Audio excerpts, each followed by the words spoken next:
सनातन परमेश्वर की स्तुति धन्यवाद हो। आप सभी प्रियजनों को जय मसीह की। हम लोग सोमवार के दिन परमेश्वर की वचन के बारे में सीखते आ रहे हैं। परमेश्वर के वचन किस किस के समान है, किसके साथ वचन का यहाँ मतलब है बाइबल, लिखित वचन। उस लिखित वचन की तुलना हम किन किन बातों के साथ कर सकें, ये बात को हम देख रहे हैं। आपको याद होंगे, सबसे आखिरी में हमने क्या सीखा था, किसके समान परमेश्वर के वचन की तुलना किया जा सकता है।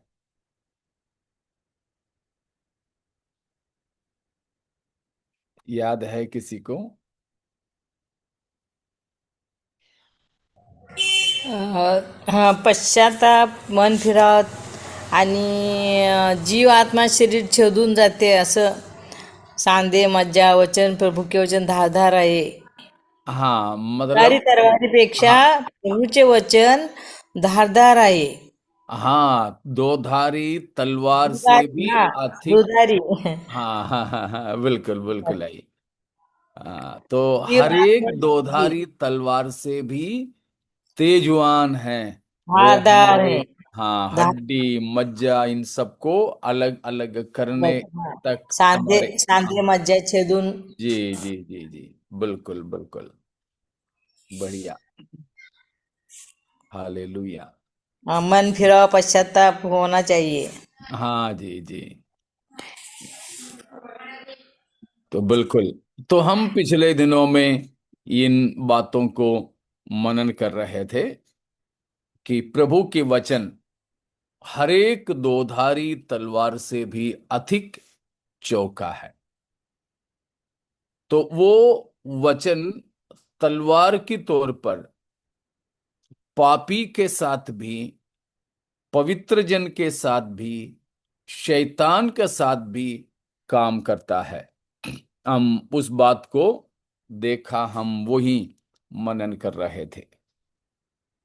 उसमें हमने पाया कि चाहे पवित्र जन हो या पापी, परमेश्वर की वचन उनके मन के अंदर जाकर उनकी विचारों को तो परखता है और हमें अपने पापों की स्मरण दिलाता है और हमें मनफिराव की ओर ले आता है। तो पवित्र जन है तो परमेश्वर की वचन उनके मन की दुख को, तकलीफ को सब पहचान कर उनसे उस तरह बर्ताव करता है जिससे उन्हें शांति, तसल्ली, सांत्वना सब मिल जाती है।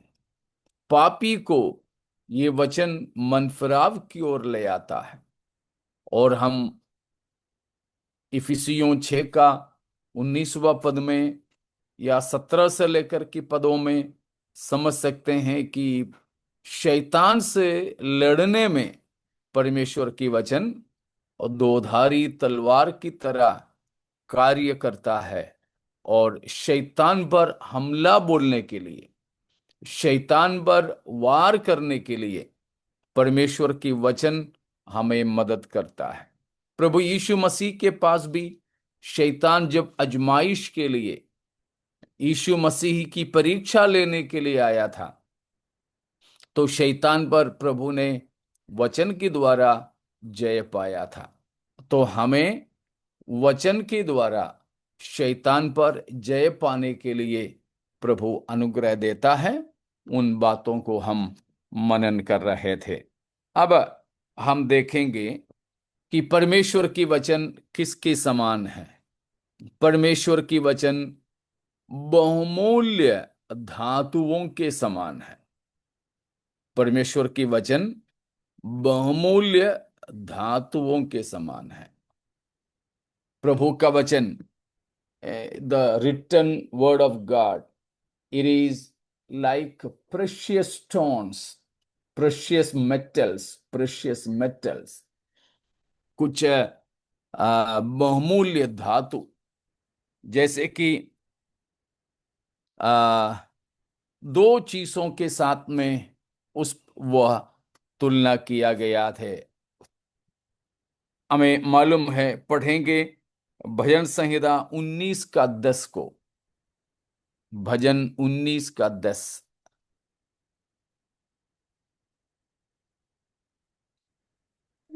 वे वे तो सोने से और बहुत कुंदन से भी बढ़कर मनोहर है। वे मधु से और टपकने वाले छत्ते से भी बढ़कर मधुर है। Press God. तो वहां दो धातु से बताया गया है तुलना। बहुमूल्य सोना और कुंदन से भी बहुमूल्य है, बहुमूल्य है।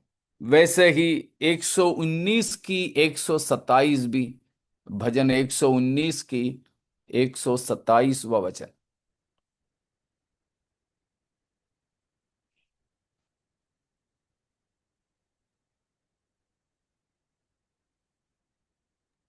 अपने उपदेशों का मार्ग मुझे बता, तब मैं तेरे आश्चर्य कर्मों पर ध्यान करूंगा। 127 है। 119 का 27 है। 127। 127 का। 127वां वचन। ओके, इस कारण मैं तेरी आज्ञाओं को सोने से वरन कुंदन से भी अधिक प्रिय मानता हूँ। हाँ, भजन संहिता 119 का 127वां वचन है जो हमने पढ़ा। तो उधर भी जैसे 19वां भजन में हम पढ़े थे, वैसे बताया कि सोना और कनक से भी, शुद्ध सोने से भी, परमेश्वर की वचन और बहुत से कुंदन से भी बहुमूल्य जानता हूं। तो देखो, परमेश्वर की वचन उसके तुल्य नहीं है, परंतु दुनिया में जो सबसे कीमती चीज है, सोना, कुंदन वगैरह वगैरह है। लेकिन उन कीमती चीजों से भी परमेश्वर की वचन कीमती है। यहां वचन की कीमत है, वचन का मूल्य मूल्य बताया गया है। अगर परमेश्वर की वचन सोना से, कुंदन से, मोती और कनक से, बहुमूल्य पत्थरों से हमारे लिए बहुमूल्य है, तो हम उसे किसी रीति में अपने हाथों से जाने नहीं देंगे। तो यहां सोना, कुंदन से वचन की तुलना हुआ है। देखो, वैसा ही भजन संहिता 12 का 6 देखिए। भजन संहिता 12 का 6।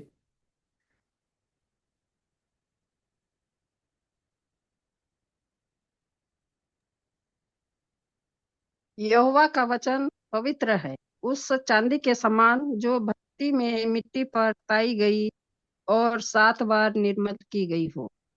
हाँ, वहां वचन दूसरा धातु के साथ में तुलना किया गया है, वो है चांदी।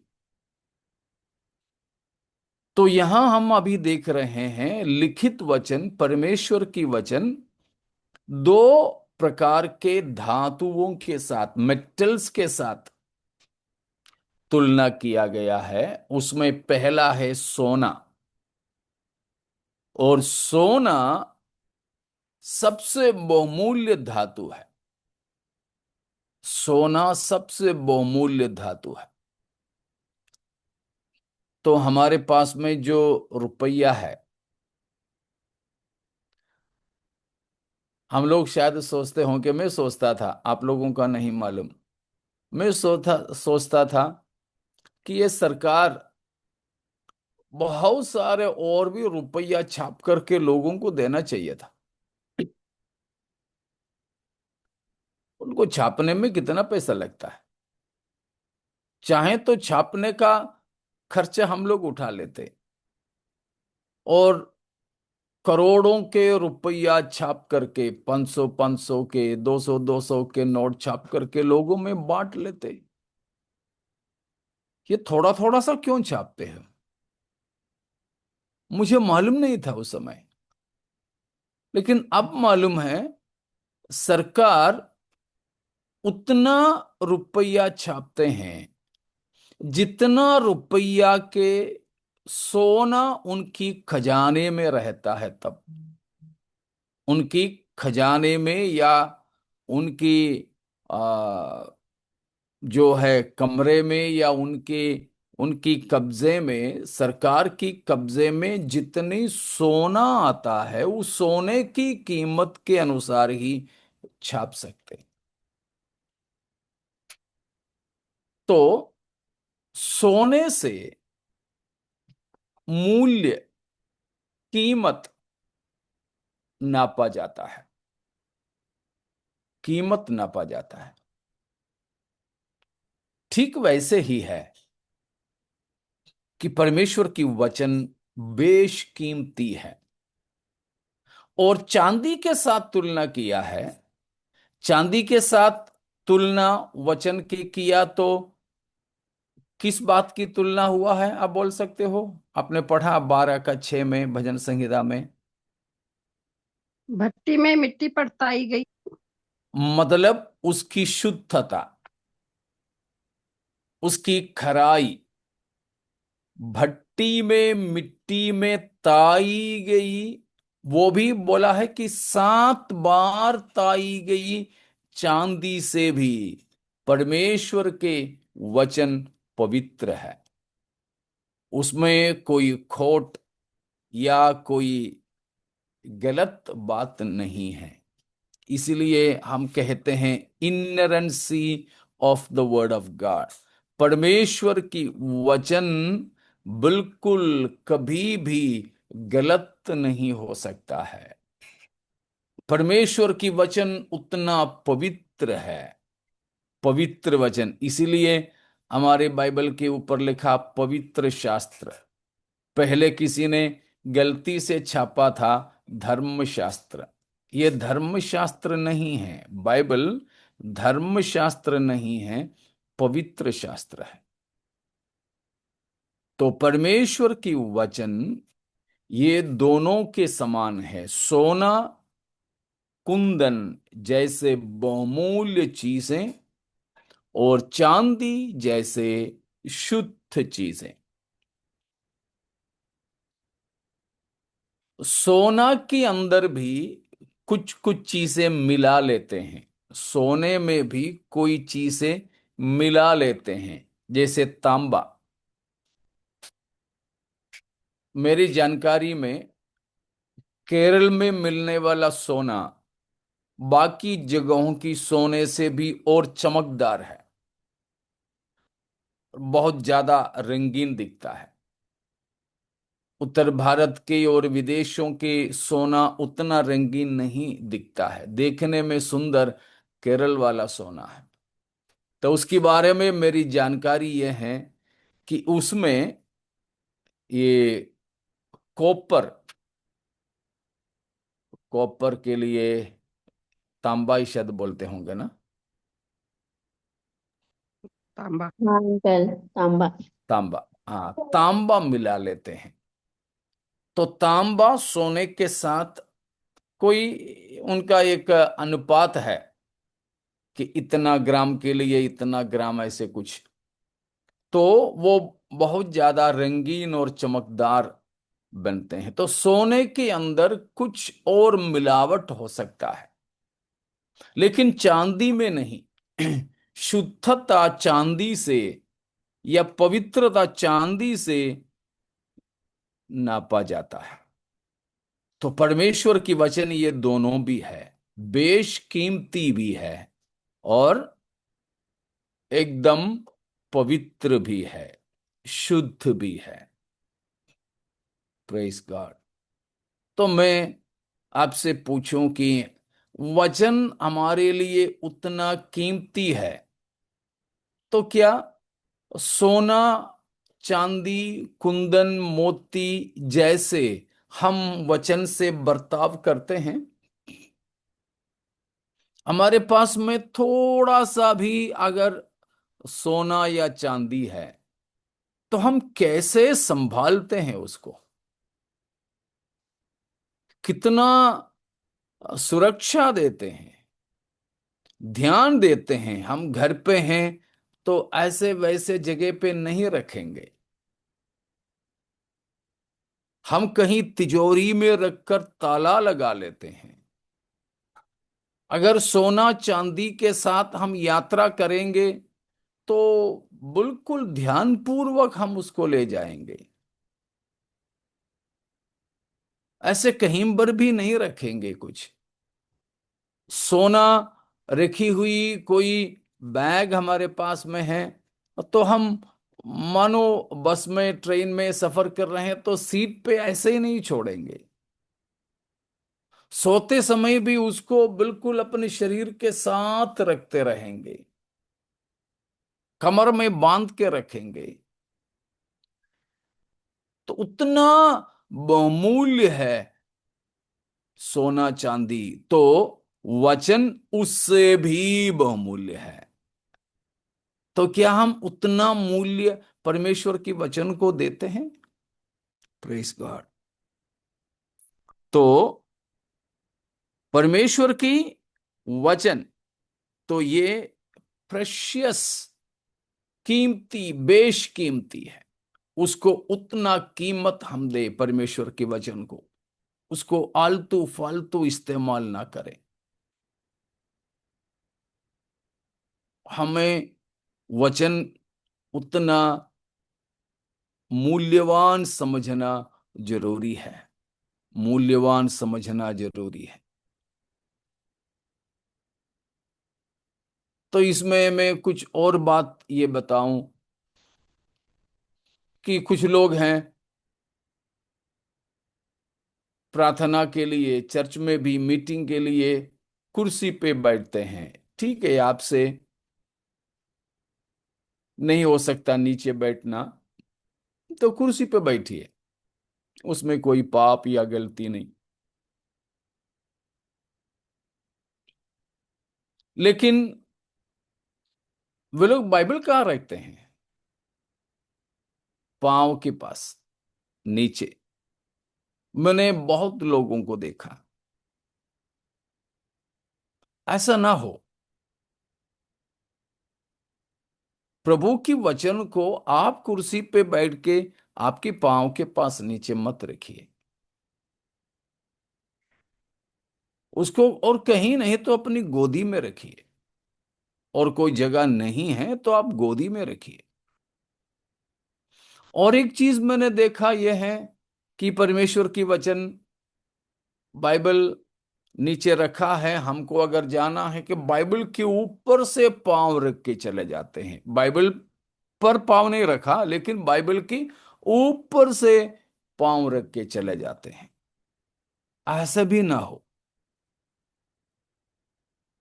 मुझे याद है हमारे नाना नानी वगैरह जब हमारे साथ रहते थे, अब वे लोग नहीं रहे, मेरी बचपने की बात, तब हम लोग प्रभु में तो नहीं थे, लेकिन बुजुर्ग नाना नानी वगैरह पांव लंबा करके बैठे हैं। उस समय उतना कुर्सी वगैरह भी घर में होते नहीं थे, नीचे ही बैठते थे। तो पैर ऐसे लंबा करके, कभी हमसे भी उम्र में बड़े लोग बैठे हैं तो उनकी पांव के ऊपर से पांव रख के चले जाएं तो बस उस दिन तो हमारी धुलाई हो जाती थी।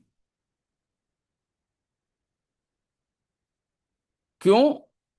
उनकी, उस समय तो चप्पल भी नहीं पहनते थे ये लोग, सारे गंदगी में नंगे पैर चल के, यहां तक बिना धोए उस बदसूरत बदबूदार पांव की ऊपर से पांव रखकर चले जाते तो हमको डांट खाना पड़ता था, मार खाना पड़ता था। बोलते हैं कि अनादर है नहीं होना, एक संस्कृति है, संस्कार है।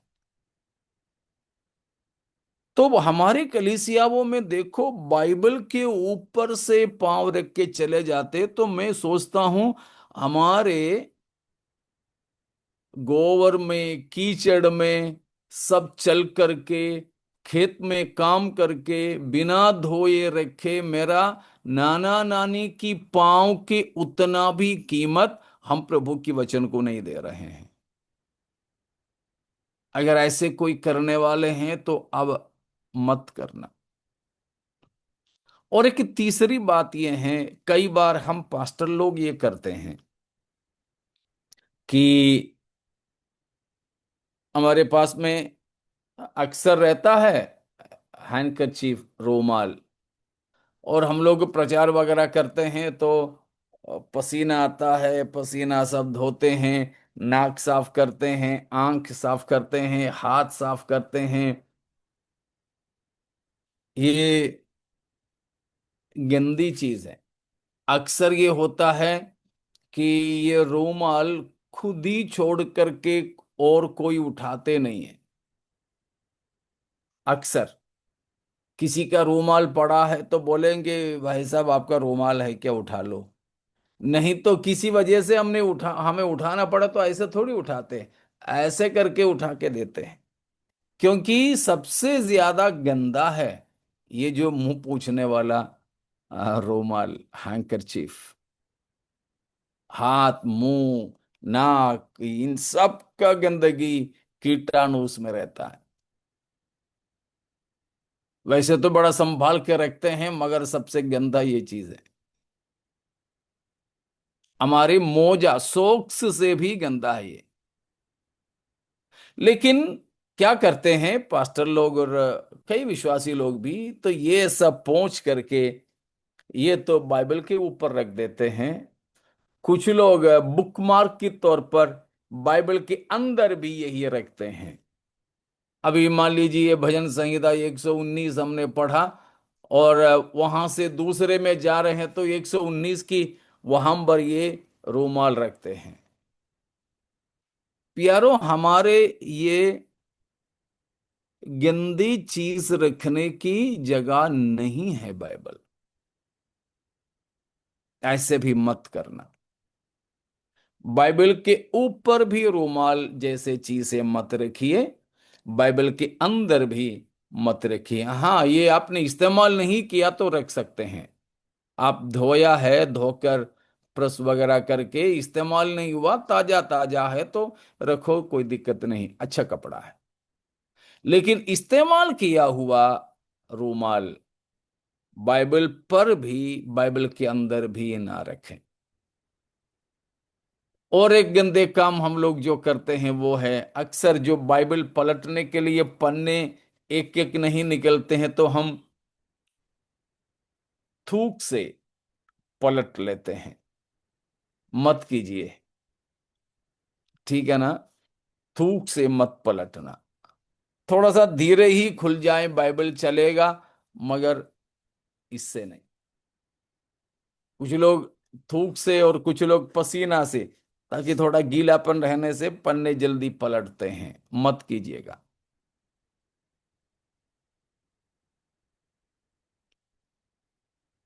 और कुछ लोग हैं, आपस में बात करते समय, आपस में कुछ बातें कर रहे हैं तो बाइबल की वचनों को मजाक की अंदाज में इस्तेमाल करते हैं।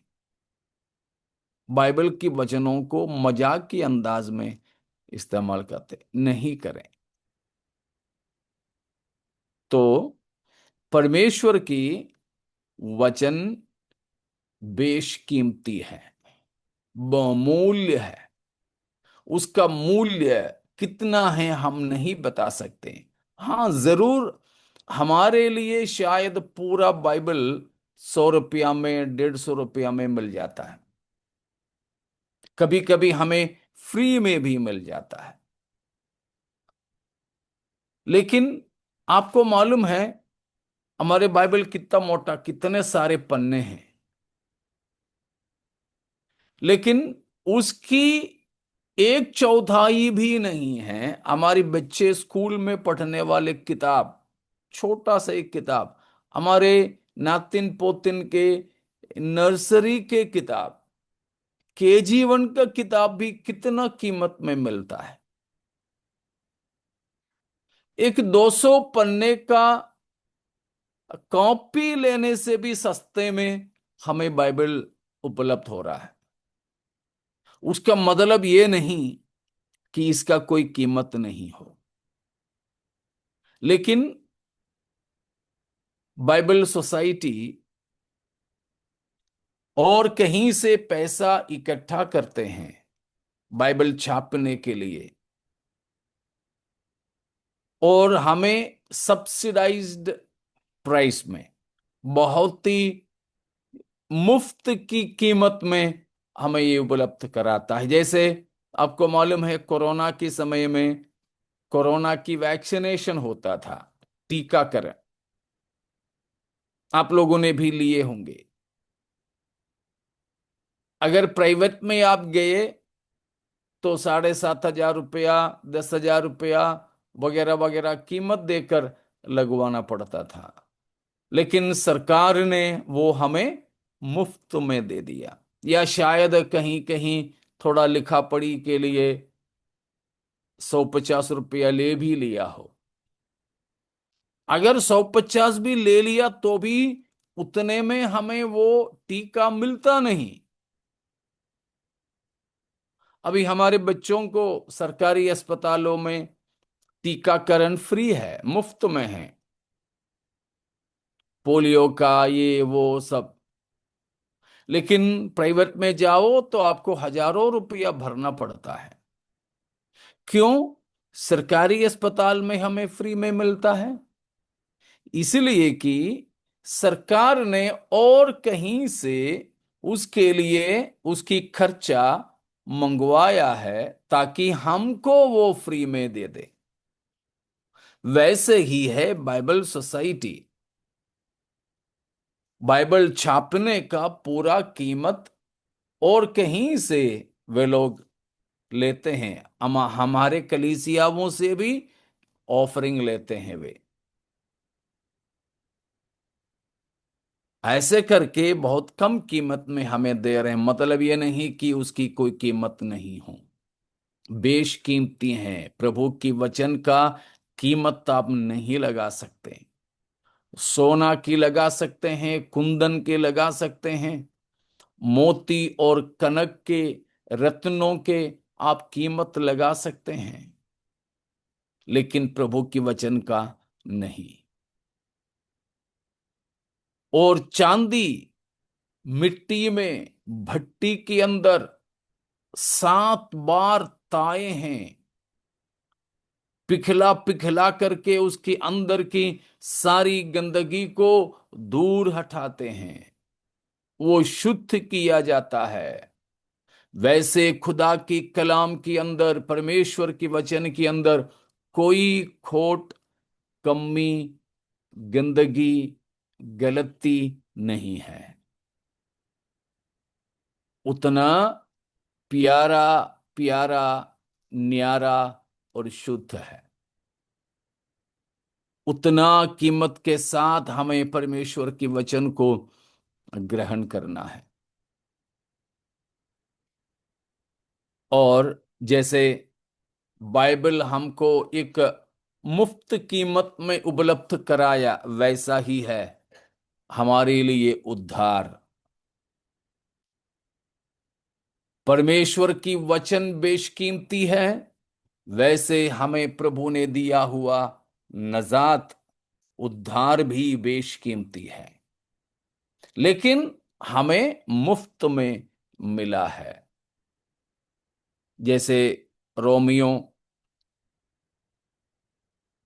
3 अध्याय की 24 से 26 तक की पदों में लिखा है कि हम सेत में धर्मी ठहराए जाते हैं। सेत में मतलब फ्री में, मुफ्त में। कैसे? क्यों? इसीलिए नहीं कि उसका कोई कीमत नहीं हो, परंतु इसीलिए कि हम उसकी कीमत अदा नहीं कर सकते। आप लोगों ने ये महीने का बिजली बिल भर दिया होंगे ना? ये महीने का नहीं भरा हो तो भी पिछले महीने का तो भर दिए होंगे, है ना? हाँ अंकल। पिछले महीने का भरा। लेकिन हम में से कितने लोगों ने जो दिन में रोशनी पाते हैं, गर्मी मिलती है धूप के द्वारा, तो सूरज का बिल कितनों ने भरा? नहीं भरा। नहीं भरा ना? नहीं भरा, कोई कुछ नहीं भरा। हाँ, भर भी तो नहीं सकते हम। शायद आप में से किसी को कभी लगा होगा अस्पताल में ऑक्सीजन, नाक में वगैरह नलियां डाल करके टंकी में से हमको ऑक्सीजन दिए होंगे। तो ऐसों को मालूम है कि कितना पैसा भरना पड़ रहा था ऑक्सीजन लेने के लिए, कितना पैसा भरना पड़ता था। लेकिन क्या अभी तक हम माँ की पेट में थे तब से लेकर के सांस ले रहे हैं, बिल भरा? नहीं भरा। नहीं भरा। अगर मानो भरना पड़ता था तो हम जिंदे रहते आज? नहीं। बिल्कुल नहीं। तो ये जो प्राणवायु हमें मिल रहा है, फ्री में है, सेत में है, मुफ्त में है। मतलब ये नहीं कि वो सस्ता हो, मद्दा हो, लेकिन ये है कि हम उसकी कीमत चुका नहीं सकेंगे, हम उसकी कीमत चुका नहीं पाएंगे। हम उसकी कीमत चुका न सकेंगे, इसीलिए हमें वो फ्री में मिला है। इसी तरह या उससे भी बढ़कर है, परमेश्वर ने अपना उद्धार हमें फ्री में दिया है। परमेश्वर ने अपना उद्धार हमें फ्री में दिया, सेत में दिया। इसलिए नहीं कि वो सस्ता है, परंतु इसीलिए कि और किसी ने उसका कीमत चुकाया है। हम जानते हैं वो कौन है, प्रभु हमारे यीशु मसीह। प्रभु प्रभु यीशु मसीह। आमेन। हमारे प्रभु यीशु मसीह हमारे उद्धार का कीमत क्रूस पर चुकाया, इसीलिए हमको फ्री में मिला है बेशकीमती वो उद्धार। वैसा ही बेशकीमती परमेश्वर का वचन, वो सोने से भी बहुमूल्य, कुंदन से भी बहुमूल्य है। हजारों हजारों सोना चांदी की सिक्कों से भी प्रभु का वचन बहुमूल्य है। उतना हम वचन को मूल्यवान समझें, कभी वो हाथ से जाने ना दे। केवल वो बाइबल की बात नहीं बोल रहा हूं, बाइबल के अंदर की वचनों की बात बोल रहा हूं। तो उतना कीमती उसे समझकर वो मूल्यवान वचन को हम थामे रहें, उसे उसको हम संभाले रखें, उस वचन के साथ हम खिलवाड़ ना करें, और हमें मुफ्त में मिला ये बेशकीमती पवित्र वचन के लिए धन्यवादित होकर हम अपने जीवन को आगे बिताएं। परमेश्वर उसके लिए हमें अनुग्रह दे। एक वचन और बोल पढ़ करके हम समाप्त करेंगे। दूसरा तिमुथियुस पहला अध्याय का 13 और 14 को पढ़िएगा। दूसरा तिमुथियुस 1 का 13 और 14। जो खरी बातें तूने मुझसे सुनी है उनको उस विश्वास और प्रेम के साथ जो मसीह यीशु में है अपना आदर्श बनाकर रख। 14वीं वचन भी हो गया। नहीं। और पवित्र आत्मा के द्वारा जो जो हम में बसा हुआ है इस अच्छी धरोहर की रखवाली कर। ये अच्छी धरोहर की रखवाली कर।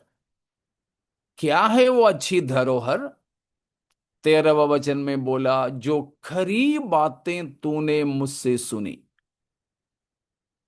मतलब परमेश्वर के खरा वचन हमें पवित्र आत्मा की द्वारा उसकी रखवाली करना है, क्योंकि हमने अभी देखा कि वो वचन सोना चांदी कनक और मोती से भी मूल्यवान है। तो इसीलिए हम पवित्र आत्मा के द्वारा उसे संभाले रखें, उसकी रखवाली करें, और उस प्रकार हम आगे परमेश्वर के वचनों में बढ़ते चले जाएं। हम उसके लिए अपने जीवनों को सौंप दें। बाकी प्रभु चाहें तो हम अगले सोमवार मनन करेंगे, और परमेश्वर हमें इन वचनों के द्वारा आशीष देवे।